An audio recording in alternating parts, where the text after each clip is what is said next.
जगत गुरु शंकराचार्य के उद्बोधन से आशीर्वचन से पूर्व हम आमंत्रित कर रहे हैं श्री राजीव मिश्र निज सचिव शंकराचार्य महाराज कि वे आए और आह्वान करें।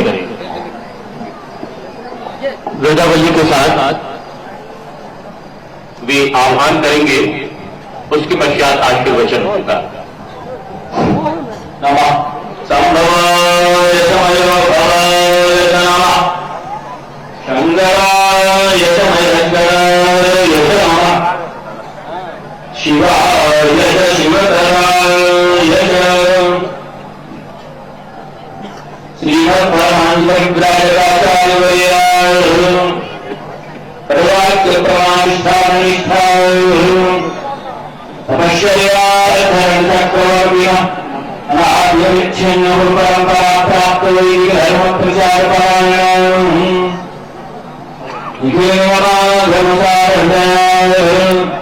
सर्वतंत्र सुतंत्राय परापर विद्या विद्याविदान्तःकरणाय शरणस्थापनाचार्याय वरासंहराचार्य शिक्षकाय श्रीमत्सुधर्म साम्राज्य प्रतिष्ठापनाचार्याय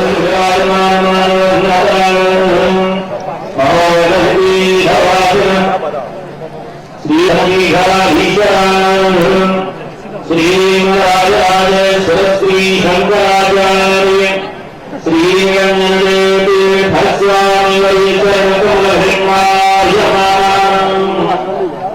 अनंतश्री विभूषित निश्चयानंद सरस्वती स्वामी श्री जगन्नाथ महाप्रभु की यत्र यत्र रघुनाथती शरणं तत्र तत्र जगन्नाथाङ्गं वाक्पयाय परिपूर्णयाचनं मारुते नमः राक्षसामण्डल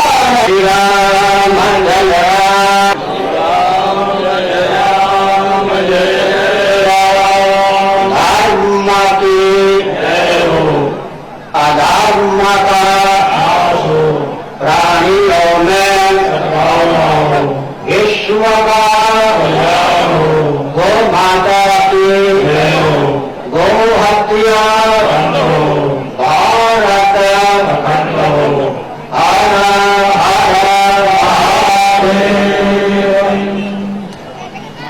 गोविंद जय जय गोपाल जय जय गोविंद जय जय गोपाल जय जय राधा रमण हरि गोविंद जय जय राधा रमण हरि गोविंद जय जय हे कृष्ण गोविंद हरे मुरारे श्री कृष्ण गोविंद हरे मुरारे हे नाथ नारायण वासुदेव गोविंद जय जय गोपाल जय जय गोविंद जय जय गोपाल जय जय राधा रमण हरि गोविंद जय जय राधा रमण हरि गोविंद जय जय वृंदावन बिहारी लाल की जय शिव शिव शिव शिव नारायण नारायण नारायण।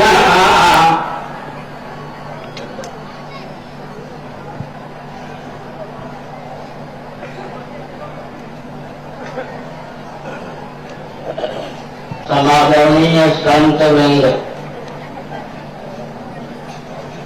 विद्वान वृंद, भक्त वृंद, शासन तंत्र के कर्णधार वृंद और भक्तिमती माताओं, छांदोग्य उपनिषद का उद्घोष है सर्वं खल्विदं ब्रह्म। इसका अर्थ होता है निस्संदेह सच्चिदानंद स्वरूप परमात्मा अचिंत्य लीला शक्ति के अमोघ प्रभाव से स्थावर जंगम प्रपंच और पृथ्व्यादि भूतों के रूप में अभिव्यक्त हुए हैं। अतः यहाँ सच्चिदानंद स्वरूप परमात्मा ही सर्वरूपों में विलसित हैं। यह हमारा उदात्त सर्वोपरि सिद्धांत है। आधुनिक विज्ञान का उद्घोष है matter is nothing but energy. पदार्थों में विविधता परिलक्षित होती है, परंतु उसके मूल में एक ऊर्जा या शक्ति प्रतिष्ठित है। वह शक्ति चेतन है या जगत उसका परिणाम है या निवर्त। इन प्रश्नों का उत्तर विज्ञान और वैज्ञानिकों के पास नहीं है। इसलिए हम डंके की चोट से कहा करते हैं, जहां आधुनिक साइंस या विज्ञान की शिक्षा पूर्ण होती है, वहां से वेद वेदांतों की शिक्षा का प्रारंभ होता है। इससे अधिक उदार सिद्धांत क्या होगा। वेदांत प्रस्थान के अनुसार हम एकात्मवाद को डंके की चोट से स्वीकार करते हैं, सर्वात्मवाद को सर्वोपरि सिद्धांत स्वीकार करते हैं। इस तथ्य को हृदयंगम कराने की भावना से श्वेता उपनिषद का उद्घोष है। अमृतस्य पुत्राः, अनंत कोटि ब्रह्मांड में जितने भी स्थावर जंगम प्राणी हैं, अमृत स्वरूप परमात्मा की संतान होने के कारण सबके सब आदर के पात्र हैं। महोपनिषद का उद्घोष है उदार चैतन्यं को वसुधैव कुटुम्बकम्, क्योंकि सभी प्राणी परमात्मा की संतान हैं, अतः ब्रह्मांड में जो भी हैं परिवार के सदस्य हैं। इसी को भूतल पर उतारने की भावना से गरुड़ पुराण के अंतिम अध्याय का अंतिम श्लोक कहता है, सर्वेषां मंगलम भूयात् सर्वे भवन्तु सुखिनः। विश्व में जितने प्राणी हैं सब सुखी रहें, निरोग रहें, सब मंगल का ही मुख दर्शन करें, अमंगल किसी को स्वप्न में भी सुलभ न हो। यह हमारा दार्शनिक धरातल पर उदात्त सिद्धांत है। सज्जनों, मैं समय की सीमा में ही प्रबंध को विराम दूंगा। सावधान, भक्त राज प्रहलाद नृसिंह भगवान की प्रार्थना करते हुए कहते हैं, स्वस्त्यस्तु विश्वस्य, तब वो विश्व का कल्याण हो। आगे एक विचित्र तथ्य ये प्रकाशित करते हैं, खला प्रसीदताम, इसका हिंदी में अर्थ होता है दुष्ट पंडित हों। क्या सज्जन पसंद करेंगे कि दुष्ट पंडित हों? लेकिन भक्तराज प्रहलाद डंके की चोट से प्रार्थना करते हैं, खला प्रसीदताम। इसका अर्थ क्या होता है? दुष्ट दुष्टता से विमुक्त होकर पंडित हों। जैसे रोगग्रस्त व्यक्ति रोग से विमुक्त होकर पंडित होता है, ऐसे प्रभु आपकी अनुकंपा से दुष्ट दुष्टता से विमुक्त होकर पंडित हों। दार्शनिक धरातल पर ही हमारा उदार सिद्धांत इतना ऊंचा रहा हो, ऐसी बात नहीं। मैं दो चार वाक्यों में चुलबुली भाषा में सनातन धर्मियों की तर्पण पद्धति का अनुवाद किए देता हूँ। एक सनातन धर्म में आस्थानिक व्यक्ति जल आदि सामग्रियों के द्वारा नित्या प्रत्या भावना व्यक्त करता है। मेरे द्वारा प्रदत्त जल के अमोघ प्रभाव से ब्रह्मांड देव शिवलिंग संतृप्त हों, सनकादि संतृप्त हों, वृक्षादि संतृप्त हों, पृथ्वी संतृप्त हो, पानी संतृप्त हो, प्रकाश संतृप्त हो, पवन संतृप्त हो और आकाश संतृप्त हो। इतना ही नहीं, जो प्राणी नरक में यातना भोग रहे हैं, मेरे द्वारा प्रदत्त जल के अमोघ प्रभाव से वे भी संतृप्त हों। काल प्रवाह से जो प्राणी मुझे भूल चुके, मैं जिनको भूल चुका, पूर्व जन्मों के वे सगे संबंधी भी मेरे द्वारा प्रदत्त जल के अमोघ प्रभाव से संतृप्त हों। यह सनातन धर्मियों की उदार भावना है। सज्जनों, मैं एक संकेत करना चाहता हूँ। क्या संकेत करना चाहता हूँ? एक विचित्र तथ्य है, आज जो भारत दिशाहीन है उसका कारण क्या है? हमारे श्री राजनाथ सिंह जी ने यह संकेत किया, उसको मैं कुछ गिरे चुने शब्दों में आध्यात्मिक दृष्टि से व्यक्त करना आवश्यक समझता हूँ। स्वतंत्रता संग्राम से लेकर अब तक भारतवर्ष में किसी आध्यात्मिक मनीषी के हाथ में नेतृत्व न रहना भारत के पतन का एकमात्र कारण। राजनेताओं ने छल बल डंके की चोट से आध्यात्मिक मनीषी के हाथ में देश का नेतृत्व न पहुंचे, इसका भरसक प्रयास किया, उसी का फल आज भारत को मिल रहा है। मैं गिने चुने शब्दों में संकेत करता हूं, सावधान। हिरण्यकशिपु के शासनकाल में, वेद के शासनकाल में, रावण के शासनकाल में, कंस के शासनकाल में, दुर्योधन के शासनकाल में और मुगलों के शासनकाल में, बौद्धों के शासनकाल में शासन तंत्र दिशाहीन हो गया था। लेकिन यहाँ के आध्यात्मिक मनीषी लोभ, भय, कोई भावुकता और अविवेक के चपेट में नहीं आए थे, इसलिए उन्होंने राष्ट्र को सुरक्षित रखा।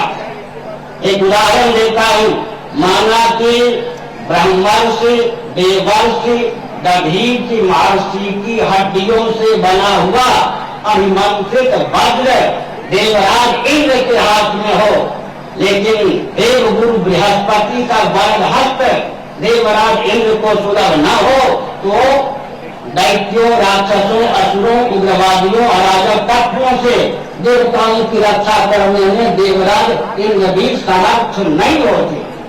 स्वतंत्र भारत में क्रांति लाई गई जयप्रकाश प्रकाश बाबू के द्वारा, लेकिन वह क्रांति उनके जीवन काल में दिशाहीन क्यों हो गई? वे त्यागी, तपस्वी, मनीषी, राजनेता होने पर भी आध्यात्मिक पुरुष नहीं थे। मैं राजनीति की स्वस्थ परिभाषा भी विश्व मंच पर दे देना उचित समझता हूँ। भारत और नेपाल जैसे हिंदू बहुल राष्ट्रों में राजनीति की क्या परिभाषा होनी चाहिए और संपूर्ण विश्व मंच पर राजनीति की क्या परिभाषा होनी चाहिए? भारत, नेपाल जैसे हिंदू बहुल राष्ट्रों में राजनीति की एकमात्र यह परिभाषा होनी चाहिए कि अन्यों के हित का ध्यान रखते हुए, फिर से सुनिए, अन्यों के हित का ध्यान रखते हुए हिंदुओं के अस्तित्व आदर्श की रक्षा, देश की सुरक्षा और अखंडता के लिए प्रतिबद्धता, यह राजनीति की परिभाषा भारत और नेपाल में चरितार्थ होनी चाहिए। इस सिद्धांत में जिसकी आस्था हो तो भारत में चुनाव लड़े, सिद्धांत में आस्था नहीं है तो रसातल में जाकर विवाह करे। और विश्व मंच पर राजनीति का स्पष्ट परिभाषा होनी चाहिए। जिस देश में जिस वर्ग की बहुलता हो, जिसकी अल्पता हो, उसको देखते हुए अन्यों के हित का ध्यान रखते हुए अपने अस्तित्व आदर्श की रक्षा, इसकी सुरक्षा और अखंडता, विश्व में राजनीति की स्पष्ट सार्वभौम परिभाषा होनी चाहिए, तब विश्व दिशाहीन होने से बच सकेगा। अब मैं राजनीति की परिभाषा भी किए देता हूँ। महाभारत और मनुस्मृति में राजनीति के लिए राजधर्म शब्द का प्रयोग हुआ है। मुसलमानों से पूछिए आपके यहाँ राजनीति की क्या परिभाषा है? ये दो शब्दों में कहेंगे। कुरान शरीफ की आस्था, मान्यता या भावना को भूतल पर उतारने की स्पष्ट प्रोसेस, प्रक्रिया, मेथड या विधा का नाम हमारे यहाँ राजनीति है। मुसलमानों के यहाँ राजनीति की परिभाषा क्या है? कुरान शरीफ की मान्यता को भूतल पर उतारने की स्पष्ट प्रक्रिया, प्रोसेस, मेथड या विधा। क्रिश्चियनों के यहाँ राजनीति की क्या परिभाषा है? बाइबल की मान्यता को भूतल पर उतारने की विधा, प्रोसेस, प्रक्रिया का नाम उनके यहाँ राजनीति है। हम हिंदुओं के यहाँ, आर्यों के यहाँ, वैदिकों के यहाँ, सनातनियों के यहाँ राजनीति की क्या परिभाषा है? सर्वे काम मंगलम भूयात्, सर्वे भवन्तु सुखिनः, वसुधैव कुटुम्बकम्, यह उदात्त सिद्धांत है। इसको पृथ्वी पर उतारने की शासकीय स्पष्ट विधा का नाम सज्जनों राजनीति है। अराजक तत्वों की बकौती का नाम राजनीति नहीं है। अराजक तत्वों की सत्तालोलुप अदूरदर्शी अराजक तत्वों की बकौती का नाम राजनीति नहीं है। इसलिए हम एक संकेत करना चाहते हैं। वह संकेत क्या करना चाहते हैं सज्जनों? भले ही स्वतंत्रता संग्राम से लेकर अब तक किसी आध्यात्मिक मनीषी को राजनेताओं ने छल बल डंके की चोट से भारत का नेतृत्व प्राप्त नहीं करने दिया, लेकिन हम अपने पूज्य गुरुदेव धर्म सम्राट स्वामी परपात्री जी महाराज का नाम लेकर कहते हैं, उनके अनुग्रह से पूरे विश्व में जो दिशाहीन व्यापार तंत्र और शासन तंत्र चल रहा है उसको पट्टी पलटने का हम अभियान चला देंगे। और एक संकेत कर देना चाहते हैं, गीता के दूसरे अध्याय के अनुसार आत्मा क्या है?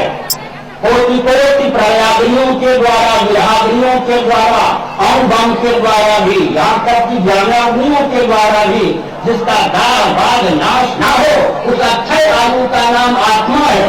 आत्म तत्व का जिसको विज्ञान होता है सज्जनों, वो चलता फिरता आत्मबम होता है। एकम मन की शक्ति को विभाग करने की क्षमता उसके जीवन में होती है जो आत्मा ज्ञान संपन्न होता है। ऐसी स्थिति में एक संकेत करना चाहता हूँ, प्रवचन को विराम की ओर भी ले जाना चाहता हूँ सज्जनों। आज मैंने सोचा था पुलिस जो काम ड्यूटी के नाम पर करती है, समझ रहे ना, वही काम अगर ये थानेदार ये सब जो काम ड्यूटी के नाम पर, कर्तव्य के नाम पर घर के बाहर करते हैं, अगर वही काम घर में करना प्रारंभ कर दें तो घर नरक बिना बने हुआ रहे। और आप जितने बेचारे कहेंगे पत्रकार इत्यादि जो काम घर के बाहर करते हैं अपने घर में वही काम करने लग जाए तो घर नरक बनेगा या स्वर्ग। ये अधिवक्ता एडवोकेट या वकील और न्यायाधीश न्याय के नाम पर कोर्ट कचहरी में जो काम करते हैं अगर वही काम घर में करने लग जाए तो घर नरक बनेगा स्वर्ग। और ये राजनेता जो काम राजनीति के नाम पर समाज में करते हैं अगर अपने घर में करने लग जाए तो घर नरक बनेगा स्वर्ग। मेरे कहने का अभिप्राय है समाज को पुलिस भी चाहिए, चौकीदार भी चाहिए, अधिवक्ता भी चाहिए, न्यायाधीश भी चाहिए और राजनेता भी चाहिए, लेकिन इनको अकल भी चाहिए कि पूरा राष्ट्र ही नहीं विश्व भी बनना है। जब तक राजनेताओं को, पत्रकारों को, पदाधिकारियों को, पुलिस को यह अकल नहीं प्राप्त होगी तब तक विश्व दिशाहीन होने से नहीं बचेगा। एक मैं संकेत करना चाहता हूं, मुझे बहुत वेदना है, वेदना को लेकर सोचता हूं, वेदना को लेकर जानता हूं। शिवसेना चरमरा रही है। मैं किसी राजनीतिक दल का विरोध या किसी को सब स्वप्न नहीं लाई हूं, लेकिन पूरे विश्व का हिंदुओं के हिंदुत्व का रक्षण और इस भावना से विसर्ग सिद्ध भावित हूं। शिवसेना चरमरा रही है, भाजपा डगमगा रही है, मुझसे कुछ छिपी नहीं है। ऑफिस हिंदू परिषद भी उड़क रही है। आरएसएस की स्थिति यह है जैसे भयंकर भूचाल में मानो हिमालय भी कांप जाए। इसका अर्थ क्या हुआ? और उधर जो हिंदू महासभा वो भी बिल्कुल निरस्त जैसी स्थिति में है। इसका अर्थ यह हुआ जिनको मनुवादी नहीं माना जाता अर्थात सनातनी वर्ण व्यवस्था के पक्षधर शंकराचार्य उनका अनुयायी नहीं माना जाता। रोटी बेटी एक करो हिंदुओं को बताओ जाए तो है, वे भी हिंदू किसी संस्था को 50 वर्ष तक चलाने में समर्थ नहीं है। ऐसी परिस्थिति में राजनाथ सिंह जी आपको पवित्र में दायित्व सौंपता हूं। आप लोगों का स्वभाव यह है एकांत में हम लोगों से मिलते नहीं, ही मार्गदर्शन की चर्चा करते हैं। अगर एकांत में हम लोगों से मिले और राष्ट्र की एकता अखंडता के लिए संपन्नता के लिए अभियान चला दें तो सारा विश्व और भारत को गलत गुरु मानने के लिए बात है। क्या कारण है जी?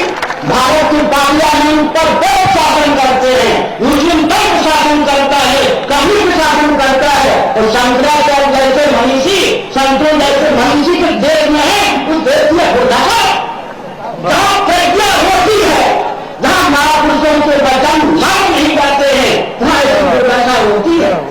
कहां वेद वेदांतों के पारिलक शंकराचार्य और कहां पूर्व जन्म पुनर्जन्म अनास्था संपन्न पूरे एशिया महाद्वीप को क्रिश्चियन महाद्वीप और भारत को क्रिश्चियन महाराष्ट्र बनाने का ठेका लेने वाला पोप आज पोप का शासन छत्तीसगढ़ के जंगलों में है, घर घर में है। और शंकराचार्य का शासन क्यों नहीं है? इसका कारण क्या है?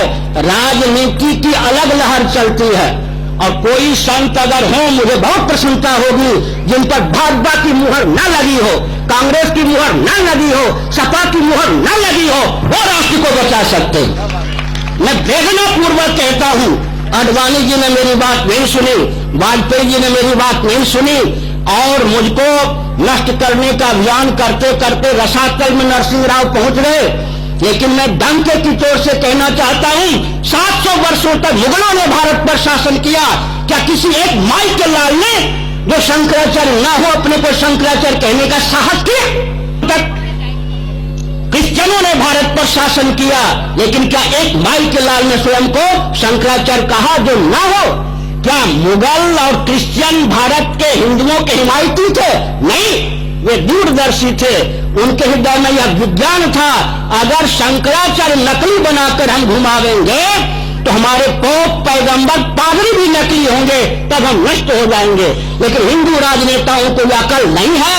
दर्जन के दर्जन नकली शंकराचार्य, हुर्रियत के एजेंट, पोप के एजेंट, कम्युनिस्टों के एजेंट भारत में राजनेताओं के द्वारा घुमाए जा रहे हैं। जिनको जेल के शिकंजे में बंद होना चाहिए, वो शंकराचार्य बन के कूद रहे हैं। आप क्या धर्मराज की स्थापना करेंगे? आज देशभक्त को देशद्रोह का जो दंड मिलना चाहिए वो मिलता है। कौन पार्टी मुझको दंड नहीं देना चाहती है? मैं पूछना चाहता हूं, मैं क्या राष्ट्रद्रोही हूं? तो मैं संकेत करना चाहता हूं, छल बल डंके की चोट से विदेशी षड्यंत्र करें, भारतवर्ष के शासन तंत्र को झकझोर कर रसातल में फेंक दिया। एक भी भारत में ऐसा दल नहीं है जो सत्ता, लोलुपता, दूरदर्शिता से दूर रहकर केंद्र को संभाल सके। अब व्यास गद्दी पर भी विदेशी षड्यंत्रकारियों का आधिपत्य हो चुका है। व्यास गद्दी भी चरमरा जाएगी, राजगद्दी भी चरमरा जाएगी, देश गुलाम होगा। ऐसी गुलामी की स्थिति न आवे, मैं संकेत करना चाहता हूं। भारत आज क्रिश्चियन तंत्र, मुस्लिम तंत्र, कम्युनिस्ट तंत्र के अधीन है। कभी एक के अधीन था, तीन के अधीन है। इतना षड्यंत्र है, इतनी व्यूहरचना है, हिंदू समझ भी नहीं सकते कि कहां कहां से उन पर आघात है। मुसलमान भी अच्छे होते हैं, कम्युनिस्ट भी अच्छे होते हैं, क्रिश्चियन भी अच्छे होते हैं, लेकिन मैं पूरी के शंकराचार्य से कहना चाहता हूं, इनका नेतृत्व मंत्र अराजक तत्वों के हाथ में है। इसलिए सचमुच के मुसलमान, कम्युनिस्ट और क्रिश्चियन पर भी विपत्ति है। अब 3-4 मिनटों में प्रवचन को निभाएंगे। सावधान, कभी प्रयास की ओर से आ रहा हूं, आप उचित समझें तो एकांत में नहीं मिले सभा में सुधार देता नहीं मिलेगी, नहीं मालूम। अशोक सिंह जी कहते हैं मार्गदर्शन दीजिए, उसका अर्थ होता है हमारे करने में फंसकर हमारा मार्गदर्शन लीजिए। अगर सचमुच में हमारा मार्गदर्शन चाहिए तो राष्ट्रीय तो बताओ। हमें संकेत करना चाहते हैं, माघ मेला शब्द का प्रयोग जब से किया गया प्रयाग में, तीर्थराज में, तब से वो सारा अस्तित्व समाप्त हो गया प्रयाग। आपको पता है या नहीं पता हो, माघ मेला, इसी प्रकार इसको मेला का नाम मत दीजिए, महोत्सव। मेला का अर्थ होता है वर्मा लगाने वाले, जहां ठहरे हैं, सुविधा अच्छी होती वहां नरसिंह बल्लभाचार्य का भवन है, जहां बुझ के यहां रुके हैं, जहां ठहरे हैं वो खेल कूद वाले ऐसे शोर वो करते तो संत वहां टिक सकता है क्या? मेला का रूप देंगे, 2 वर्ष में ये व्यवस्था चरमरा जाएगी, फिर कौन इस मेला का लाभ उठावेंगे? ये संकेत कर रहा हूं। नास्तिकों के यहाँ शिविर लगेंगे, आस्तिकों को खदेड़ा जाएगा। अब ये 4 कुंभ का नाम आप लेते हैं, वहां जितने प्रामाणिक शंकराचार्य हैं उनको भगाने का प्रयास होता है और नकली अखबार को खरीद लेते हैं। उज्जैन में आचार्य लोग पीटे गए, जलाए गए, जेल में बंद किए गए।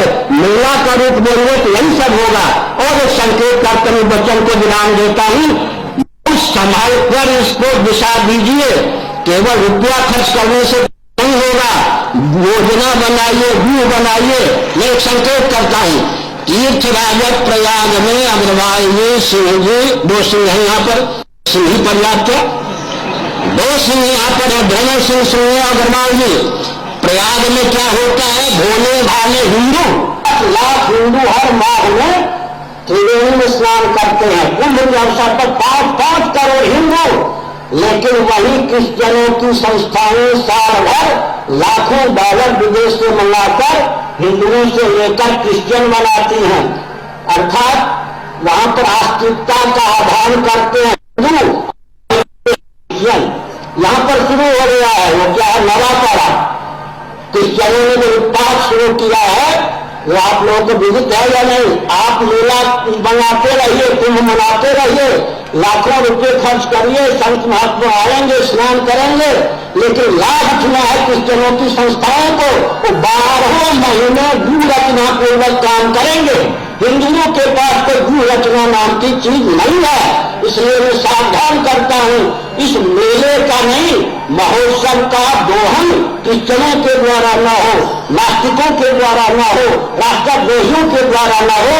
आपने जब से यह कार्यक्रम प्रारंभ किया क्रिश्चियन बहुत सावधान हो गए, और जो आप थानेदार पास इधर रखेंगे जो क्रिश्चियनों को दबाना चाहे उसको ट्रांसफर करने के लिए आप बाध्य होंगे।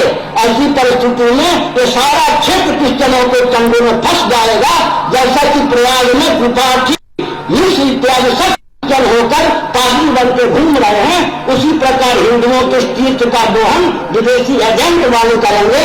आज वृंदावन का अधिकार किनका है? जो ऊपर से कौन वाले कहे जाते हैं, अंदर से विदेशियों के एजेंट है, उनका है। आज पूरी किनके हाथ में चली गई? चैतन्य महाप्रभु की जन्मभूमि नदिया पर किनका अधिकार है? हम लोग सोए हुए हैं। दिल्ली किनके हाथ में है? राजधानी किनके हाथ में है? तीर्थ किनके हाथ में है? सब के सब अराजक तत्व छा गए हैं। इस परिस्थिति में हमने संकेत किया सज्जनों, बहुत सूझबूझ के साथ अभियान चला। श्रद्धा तो हिंदुओं में है, छत्तीसगढ़ में है, और एक बात और है कि छत्तीसगढ़ के भोलेपन को विकास के नाम पर नष्ट न होने दिया जाए। पूरे भारत में जम्मू कश्मीर के व्यक्ति बहुत भोले होते हैं, यहां से भी ज्यादा भोले, वो तो अराजक तत्वों के चंगुल में फंस गए। छत्तीसगढ़ को विकास के नाम पर आध्यात्मिक विभूति से विहीन न किया जाए। 5 साल 6 साल पहले मेरा आता था, 500 श्रोता आते थे, अब 50 आने लग गए। मैंने प्रांत बनने का लाभ क्या हुआ? नास्तिकता फैल गई। तो विकास के नाम पर रास का विलय न हो, विदेशी कंपनियों के चंगुल में छत्तीसगढ़ न जाए, एक बात। और आगे आगे वो मुख्यमंत्री अच्छे होते रहेंगे, आप पर कटाक्ष नहीं है।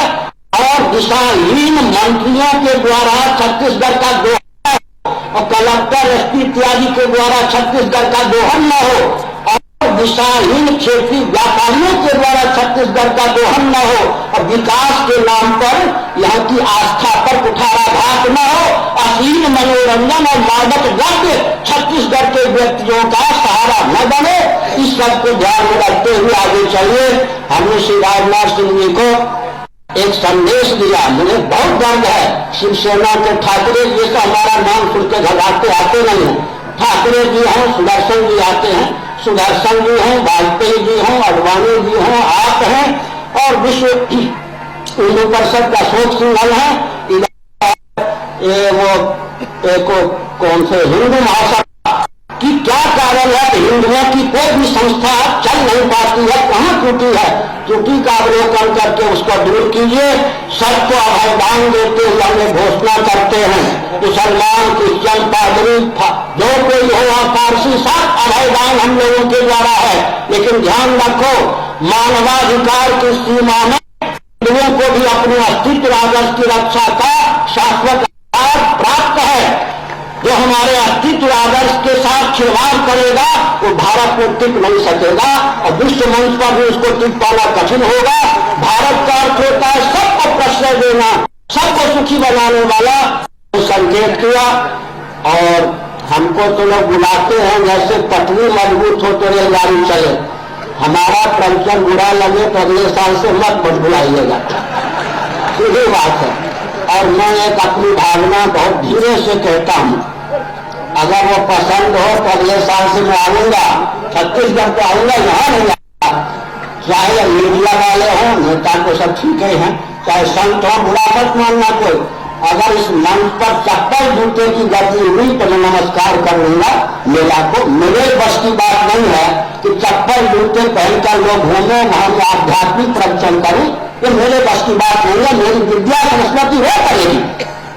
मैंने हिमालय के सिद्धों के चरणों में रहकर विद्या अर्जित की है, किताबों के द्वारा हुई, तो मैं इस मेला को हाथ जोड़ता हूं। हर हर महादेव। हम अपने मुख्य अतिथि और अन्य अतिथियों को स्मृति चिन्ह भेंट करेंगे। माननीय संस्कृति मंत्री श्री ब्रिजमोहन अग्रवाल अब माननीय मुख्यमंत्री डॉक्टर रमन सिंह को, जो आज के कार्यक्रम के अध्यक्ष हैं, उन्हें इस अवसर पर स्मृति चिन्ह भेंट करेंगे। और अब विधायक श्री चंदूलाल जी साहू आमंत्रित हैं। वे माननीय संस्कृति पर्यटन मंत्री श्री ब्रिजमोहन अग्रवाल जी को स्मृति चिन्ह भेंट करेंगे। श्री चंदूलाल जी साहू विधायक, नगर पंचायत अध्यक्ष श्रीमती रेखा सोनकर सागर आमंत्रित हैं। वे रायपुर जिले के प्रभारी मंत्री श्री अजय चंद्राकर को स्मृति चिन्ह भेंट करेंगे। और अब धन्यवाद ज्ञापन के लिए हम रायपुर जिले के प्रभारी मंत्री श्री अजय चंद्राकर को माइक पर सादर आमंत्रित करते हैं। श्री अजय चंद्राकर।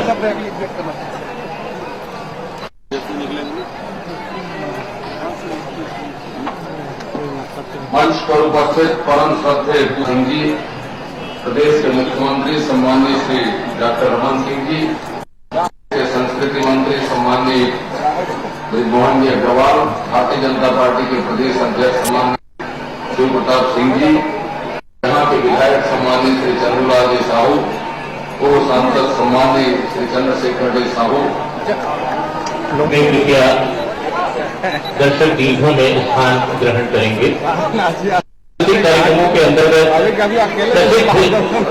संगीतकार रविंद्र जैन भक्ति संगीत प्रस्तुत करेंगे।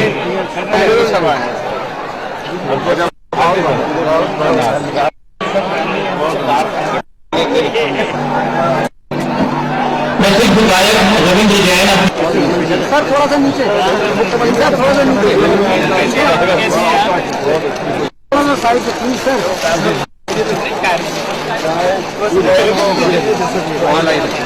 नंबर इसलिए